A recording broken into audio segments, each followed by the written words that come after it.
Assalamualaikum warahmatullahi wabarakatuh, Pak semua. Video kali ini aku nak respon kenyataan lebih perlis yang famous dengan nama Halim Ayat Chang. Dalam video dia mengatakan sifat 20 ni tak ada dalil daripada Al-Quran. Hanya terdapat dalil akal dan dia menolak dalil akal kerana beranggapan itu falsafah Yunani. Okey, kita tengok video dia dulu. Wujud lawan dia, Adam, ada lawan tak ada, Allah Ta'ala tu qadim. Kan doktor abang kita dalam kuliah aqidatun aqidatun tahawiyah, doktor sendiri menyatakan tidak ada dalil di dalam Quran dan Sunnah menyatakan qidam itu sifat Tuhan. Tak ada. Tapi sifat 20 kata qidam, baqa. Tak ada. Tak ada. Quran menyatakan huwal awwalu, huwal akhiru, huwal zahiru, huwal batinu. Quran kata dia yang awal, dia yang akhir. Tentang Allah. Tiba-tiba sifat 20 menterjemahkan awal, maksud dia tak ada permulaan. Kamus Arab mana dia pakai, kata doktor, dia pergi terjemah lagu tu. Al-awwal, Allah kata dia yang awal. Bila kata awal, ada permulaan. Saya awal-awal. Awal. Mana boleh awal tak ada permulaan? Awal dalam bahasa Arab, terjemah awal dalam bahasa Melayu. Awal dalam bahasa Arab, dia terjemah tiada permulaan. Tiada permulaan dalam bahasa Arab tak dipanggil awal. Sedangkan dalam surah Hadid, Allah kata huwal awal, huwal akhir, huwal zahir, huwal batin. Allah cerita pasal diri dia. Sifat 20 tak boleh terima. Ilmu apa?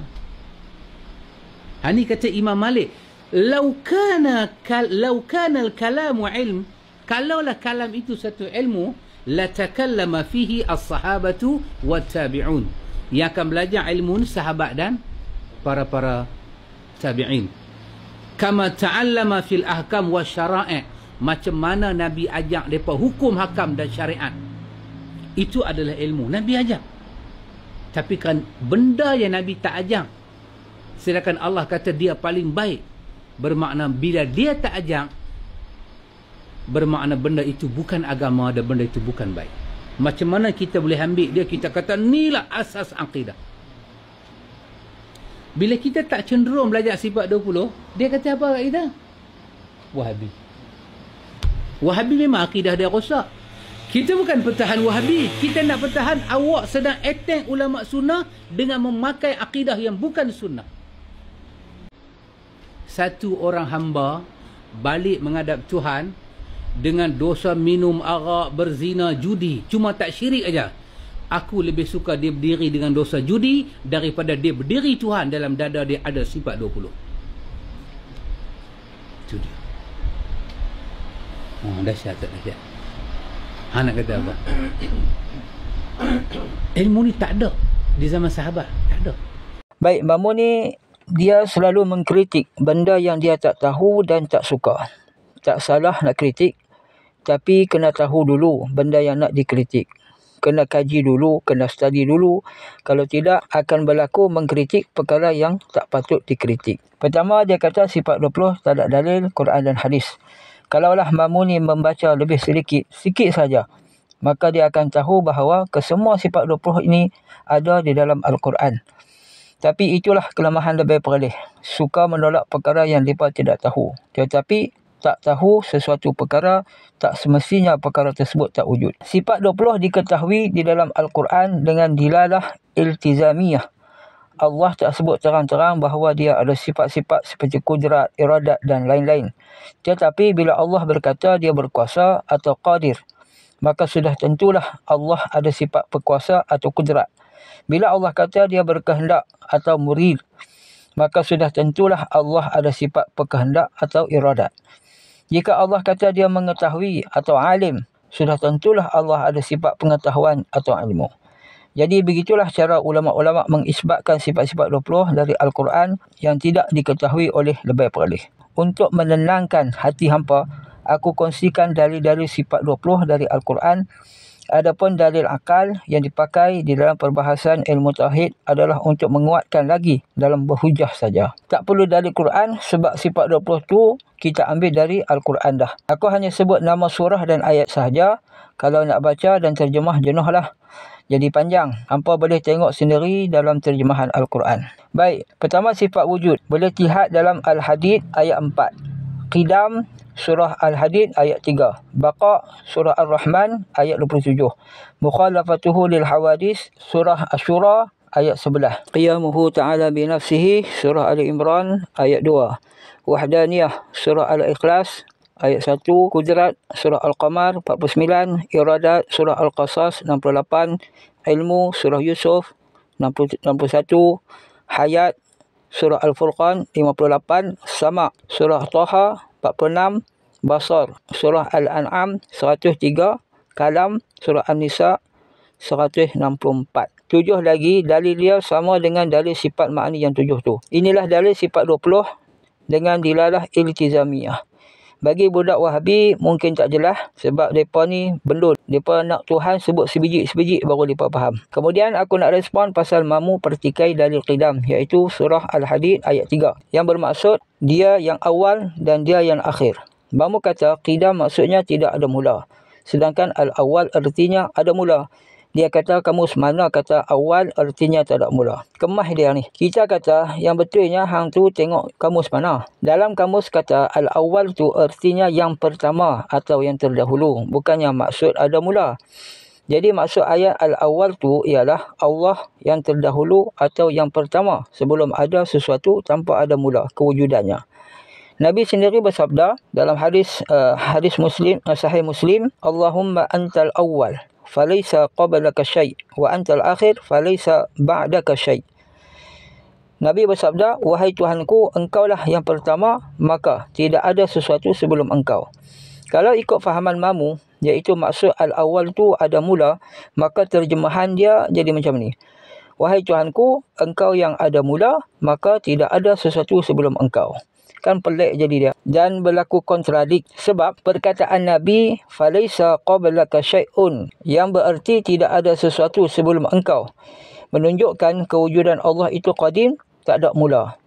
Jika kewujudan Allah ada mula, bermakna Allah baharu. Jika Allah baharu, maka ada yang menjadikannya. Dan sudah tentulah yang menjadikan Allah itu ada dahulu sebelum Allah. Sedangkan Nabi kata tidak ada sesuatu sebelum Allah. Kerana itulah ulama menjadikan ayat al-awwal sebagai dalil sifat qidam. Wahai mamu parpu ayat acak, tak payahlah nak pertikai ulama. Kalau hang ilmu kemah, tak apa juga nak kritik. Ini ilmu ciput. Kamus Arab pun tak habis bertengok. Ada hati nak pertikai ulama.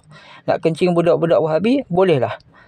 Seterusnya, aku kongsikan tafsiran ulama tafsir tentang ayat al-awwal. Baik, tafsir Tabari mentafsirkan huwal awal. Maksud awal tu ialah Allah ada sebelum ada sesuatu tanpa had. Kedua, tafsir Jalalain. Maksud awal ialah ada Allah Subhanahu Wa Taala sebelum ada sesuatu tanpa mula. Dalam tafsir Al-Alusi mengatakan huwal awwalu as-sabiqu ala jami'il mawjudat. Maksud awal ialah terdahulu daripada sekara yang mawjud. Tafsir Baydawi mengatakan huwal awwal as-sabiq ala sairil mawjudat. Yakni al-awwal maksudnya Allah terdahulu daripada segala yang ada, yang mawjud. Dalam tafsir An-Nasafi, Imam Nasafi terang-terang mentafsirkan bahawa al-awwal bermaksud al-qadim. Dia berkata huwal awwal huwal qadimul ladzi kana qabla kulli syai'. Imam Nasafi mengatakan al-awwal iaitulah al-qadim, yang ada sebelum ada sesuatu. Banyak lagi dalam kitab-kitab tafsir, hangpa cari sendirilah noh. Seterusnya, mamu kata Imam Malik dan Imam Ibn Katsir mencela ilmu kalam.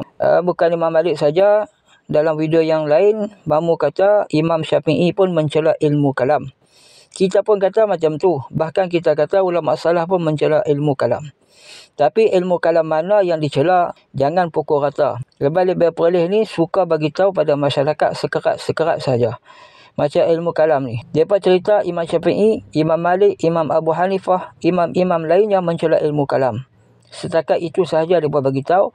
Tetapi di sebalik celaan imam-imam tersebut, ada penjelasannya. Ilmu kalam mana yang dicela? Yang ni mereka tak bagi tahu pada masyarakat. Sama ada mereka sembunyikan atau memang mereka tak tahu. Okey, sekarang aku nak bagi tahu hampa ilmu kalam mana yang dicela. Imam Ibn Khaldun berkata, tokoh-tokoh Mu'tazilah dimulai dengan Ma'bad Al-Juhani yang hidup satu masa dengan Abdullah bin Umar. Wasil bin Atha, murid Hasan Al-Basri yang hidup di zaman Khalifah Abdul Malik bin Marwan. Juga ada Abu Huzail Al-Alaf yang menjadi guru besar Mu'tazilah, dan kemudian muncul Ibrahim An-Nadham yang sangat terpengaruh dengan filsafat hingga sepenuhnya menafikan adanya sifat Tuhan dan membangunkan hujah mazhab Mu'tazilah. Setelah itu muncullah Al-Jahid, Al-Ka'bi dan Al-Jubai. Metod mereka itulah yang dikenal dengan ilmu kalam sebab menimbulkan perdebatan atau sebab pokok akidahnya adalah menolak sifat kalam Allah. Kerana itulah Imam Syafi'i kemudian berkata, mereka seharusnya dipukul dengan pelepah kurma lalu diarak. Para ulama meneliti asal-muasal metod ataupun cara para ahli kalam itu, kemudian menolaknya hingga muncullah Abu Hasan Asy'ari yang mendebat mereka dan menguatkan pendapat ulama salaf ahli sunnah wal jamaah dengan hujah kalamiah dan menetapkan sifat-sifat Allah. Boleh tengok dalam kitab Tarikh Ibn Khaldun juzuk 1 halaman 602 hingga 604. Yang dicela ilmu kalam tu adalah ilmu kalam cara Mu'tazilah. Ibnu Asakir berkata, satu hari Imam Syafi'i berbahas dengan sebahagian ahli fiqh. Beliau menghuraikan secara terperinci dan mentahqiq hingga detail, menuntut dan mempersempitkan hujah lawan. Lalu aku berkata, wahai Aba Abdillah, iaitu Imam Syafi'i, ini adalah gaya ahli kalam, bukan gaya ahli halal dan haram, yakni ulama fikih. Ia menjawab, saya sudah menguasai itu dulu, yakni ilmu kalam, sebelum yang ini, yakni ilmu fikih. Lihat dalam Tabyin Kadzbil Muftari, halaman 341-342. Ini menunjukkan ilmu kalam yang dicela bukanlah semua. Kalau semua dicela, kenapa Imam Syafi'i sendiri belajar dan menggunakannya dalam perbahasan? Ibnu Hajar Al-Haytami berkata, yang dicela oleh ulama salaf seperti Imam Syafi'i dan imam-imam yang lainnya adalah kalam yang berkembang di kalangan Mu'tazilah, Qadariyah dan ahli bid'ah lainnya. Lihat dalam Al-Fatwa Hadisiyah halaman 147 hingga 148. Aku rasa cukup kot penjelasan ni. Penjelasan inilah yang disembunyikan oleh lebih perleh ketika nak menolak sifat 20 dan menuduh bahawa sifat 20 diambil dari falsafah Yunani. Dan Mamu juga kata sifat 20 tak ada zaman Nabi. Nabi tak pernah ajak. Cuba tanya dia, ilmu mustalah hadis ada tak zaman Nabi? Ilmu jarah wa ta'dil, usul fiqh, qawaid fiqh, nahu, saraf, balaghah dan lain-lain ilmu ada tak zaman Nabi? Tapi kenapa mereka belajar? Bahkan pengajian Tauhid 3 pun tak ada zaman Nabi, tak ada zaman sahabat, tak ada zaman salaf. Dia muncul pada tahun 700 Hijrah yang dicipta oleh Ibnu Taimiyah. So Mamu cakap tak ada fakta, dia kencing saja. Untunglah Mamu ni dia ada anak murid yang tak ada otak, yang percaya apa yang dia cakap. Cakap tu saja. Assalamualaikum warahmatullahi wabarakatuh.